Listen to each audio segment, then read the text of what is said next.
tréner Juraj Jarábek, no a na lavičke náhradníkov budú s číslom 41 náhradný brankár Matej Stapák, 19 Martin Kód, 27 Emil Halilovič, 32 Tomáš Mikinič, 14 Ivan Pikulík a s číslom 2 Kristián Štanhybel.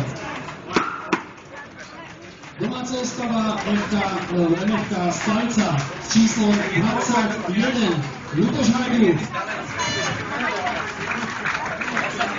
Trojku má Roman Konečný.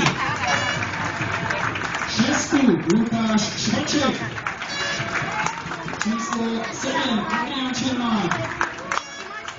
8 Peter Mazan. 13 Daniel Kurák. 14 Radoslav Cipris. 18 Damian Variš.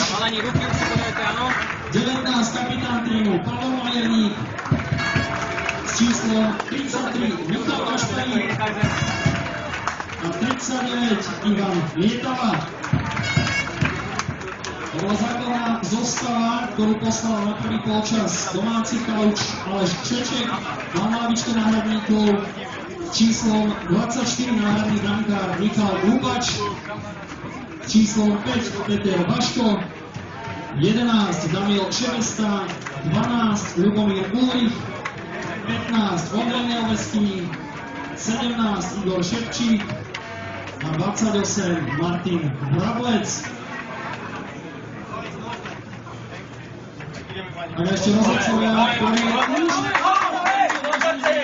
prichádzajú obe mužstvá na súpeku v historických prvom domácom zápase Skalica a najvyššej slovenskej futbalovej súťaži Fortuna. Tento okamih sa vypíše do kroniky skalického futbalu práve pri príležitosti 95. výročia skalického klubu. Skalica v zeleno-bielých farbách a Spartak Trnava v červeno-čiernej kombinácii.